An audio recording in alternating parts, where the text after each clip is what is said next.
How to enable Windows Biometric Service. Hello everyone, this is Sabrina here to help you today.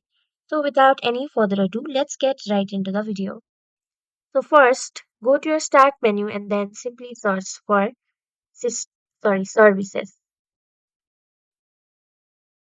and then go to this system services.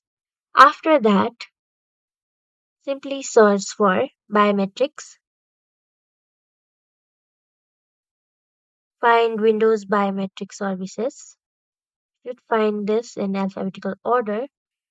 And after you find that, what you will have to do is right click on it and then go to its properties.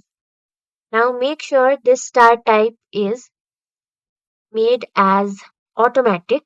If not, simply drag down this button and select automatic. Then simply click on apply and done. So that's it. Thank you for watching this video. Make sure to like, share and subscribe to our YouTube channel. If you got any questions, comment them down and I'll get you in the next one.